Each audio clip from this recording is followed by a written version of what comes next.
c'est Julie, je suis de retour.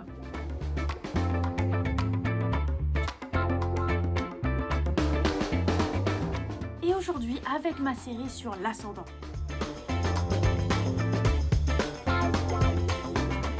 Et aujourd'hui, l'ascendant Scorpion.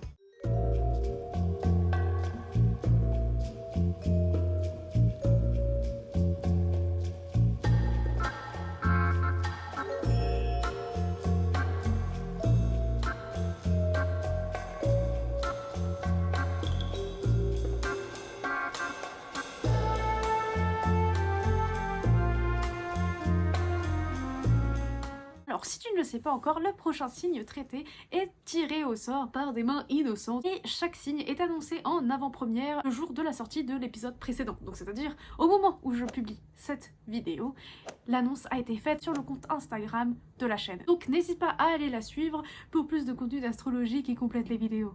Bon, si tu n'as pas regardé ma vidéo d'introduction, je t'invite à le faire pour vraiment comprendre profondément ce que je vais dire.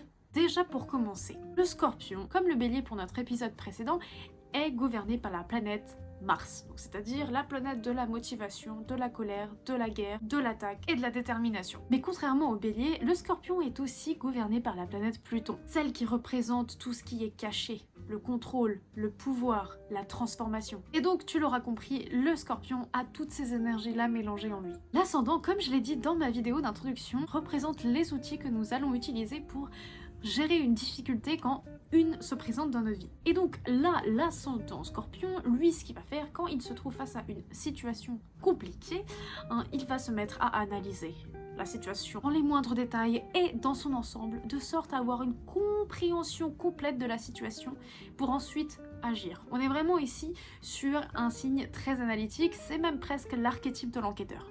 Et ses facultés d'analyse, l'ascendant Scorpion, il va les user, les utiliser, les user encore tout le temps, même quand il n'est même pas face à une difficulté, j'ai envie de dire. Comme je te l'ai dit, donc, le Scorpion est un signe lié au contrôle et au pouvoir. Et c'est quelque chose que j'ai beaucoup retrouvé chez les personnes ascendant Scorpion que je connais ou avec qui j'ai eu la chance de discuter. C'est-à-dire que déjà, ces personnes-là ont dû développer un certain contrôle d'eux-mêmes qui, par exemple, s'exprime dans leur réserve pour tout ce qui est exprimer leurs émotions, etc. Donc, à moins d'avoir une conjonction ou un autre aspect positif avec leur Lune ou leur Vénus et leur Mercure, les ascendants Scorpions ne sont pas les personnes qui vont exprimer leurs émotions de la manière la plus ouverte. Voilà. Et donc, souvent, ce sont des gens qui vont garder une espèce de poker face, d'accord, où ils vont rien laisser transparaître sur leur visage. Et je dirais que dans la grande majorité des cas, après ça dépend du reste de la charte, c'est pour ne pas afficher une certaine faiblesse ou se rendre vulnérable. Même s'il ne me fait pas dire ce que je n'ai pas dit, pour moi, exprimer ses émotions, c'est une vraie force. Dans la même logique de contrôle, l'ascendant Scorpion souhaite avoir le contrôle sur tout ce qui l'entoure. Donc c'est-à-dire qu'il va par exemple vérifier la véracité de telle ou telle chose, il va essayer de lire derrière les mots des personnes qu'il croise, derrière leur visage, et à la manière d'un enquêteur, il va retenir les informations qu'il juge importantes pour ensuite analyser la suite des comportements des gens. C'est d'ailleurs quelque chose qu'il fait qu'il ne va pas forcément dire à tout le monde. Voilà, au fur et à mesure de la vidéo, là je pense que tu dois sentir avec ma description l'énergie intense de Scorpion. C'est vraiment comme ça qu'il peut être décrit, à la manière d'une cocotte minute.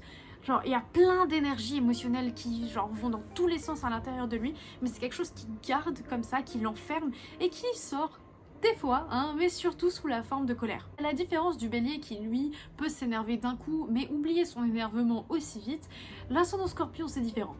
C'est très très différent, dans le sens où il peut vraiment rester en colère contre quelque chose ou contre quelqu'un pendant très longtemps, voire pendant des années. Je me suis aperçue d'ailleurs que les personnes qui ont un ascendant Scorpion ont souvent côtoyé des environnements où par exemple ils n'avaient pas le droit d'exprimer leurs émotions et en particulier la tristesse. Soit on allait les blesser et ils n'avaient pas le droit de pleurer après coup, dans le sens c'était pas accepté ni acceptable, ou alors on allait ne pas prendre au sérieux leur tristesse. Mais voilà, dans tous les cas, ils se sont trouvés dans une situation où il fallait contenir et garder leurs émotions à l'intérieur d'eux. Ce qui est possible aussi, c'est qu'ils aient tout simplement vécu dans un environnement qui a chamboulé leur sens de sécurité de manière générale.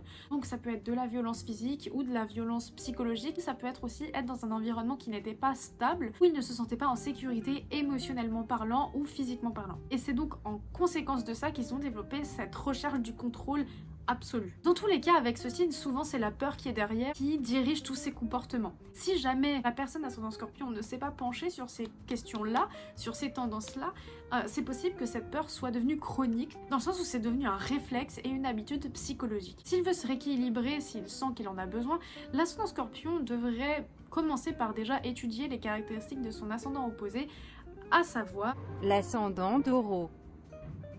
Désolé, un adorable jardinier a choisi de faire du bruit au moment du tournage de ma vidéo.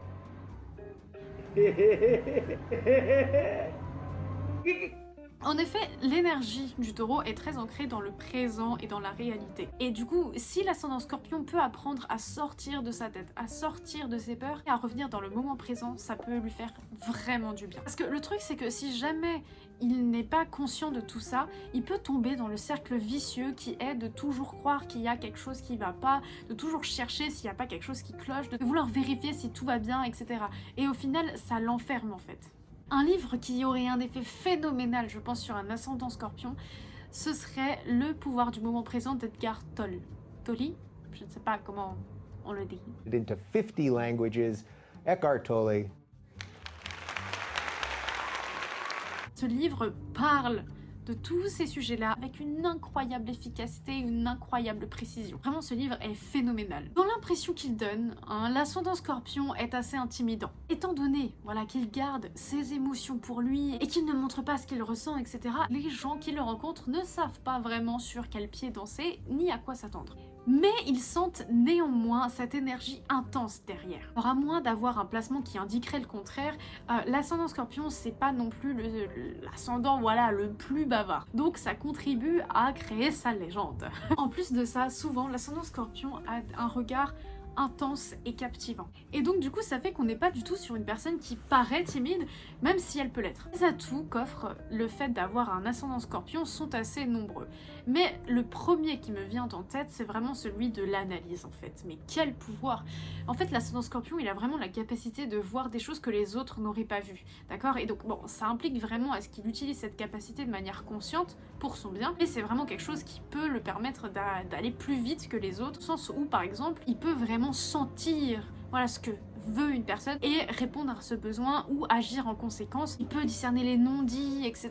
C'est vraiment magnifique comme pouvoir. Et aussi, je dirais que cet ascendant a beaucoup de force mentale. Donc voilà, j'ai terminé. Donc écoute, si t'as aimé la vidéo, n'hésite pas à liker et à t'abonner pour ne pas louper la prochaine vidéo. Et jusqu'à la prochaine. Bisous. Oh no. Mais j'en ai marre. Pourquoi ils font du jardinage maintenant? Il n'y a même pas de feuilles par terre. Il n'y a plus de feuilles, c'est l'hiver. Mais pas. Could you just stop?